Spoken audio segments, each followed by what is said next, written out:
You might be wondering how Modern Combat Blackout is for Nintendo Switch. Well, today I want to give my thoughts on the game overall, the good, the bad, the ugly, so let's go ahead and jump on in. When you compare Modern Combat Blackout's gameplay and visuals to first-person shooters nowadays, you can tell that it doesn't really stack up in comparison. However, there's just something about the game that I find so interesting that keeps me playing. Despite the fact that the visuals and controls feel dated, there's a charm to it that I'm not really sure is there intentionally. Playing the game reminds me of going to the arcades in the late 90s and early 2000s and playing some of the over-the-top rail shooters. The game has a corniness yet charming factor to it that really kept me intrigued throughout. To sum it all up, Modern Combat Blackout is over-the-top, explosive fun. The game features bite-sized missions that you can finish in a matter of minutes. Each mission throws different gimmicks at you, whether you're trying to shoot down a helicopter on a boat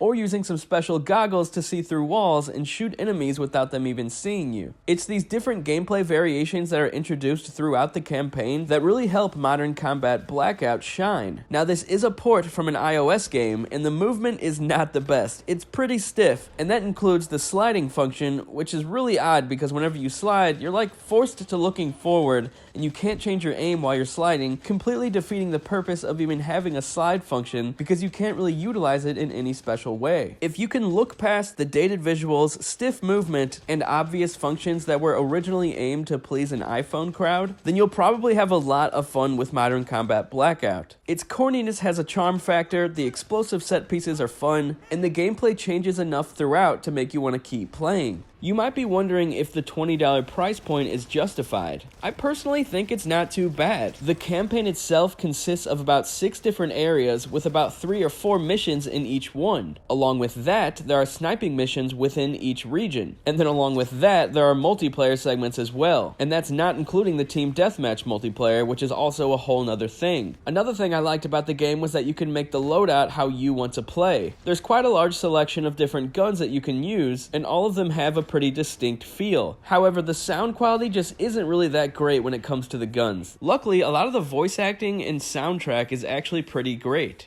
Have you spoken to anyone else about this bullshit? Because I think you'll need to... Wait, what the... Fuck! My one major gripe with the game is the online play. It was during this where you realize the movement is just not good enough to have a game like this online. Without the set pieces and over-the-top story bits, you're really just getting a mediocre shooter with basic gameplay functions, which doesn't really translate well to online. Not only that, but I did have some connection issues when I tried playing as well. Now, I don't want you to jump into Modern Combat Blackout thinking this is the Call of Duty for Switch, because it definitely is not. But if you're craving a first-person shooter on Switch and you're looking to spend $20 on an enjoyable experience with enough bang for the buck, then I say check it out. Thanks a lot for watching, guys. Be sure to subscribe if you want to see more videos like this, and I will talk to you guys later.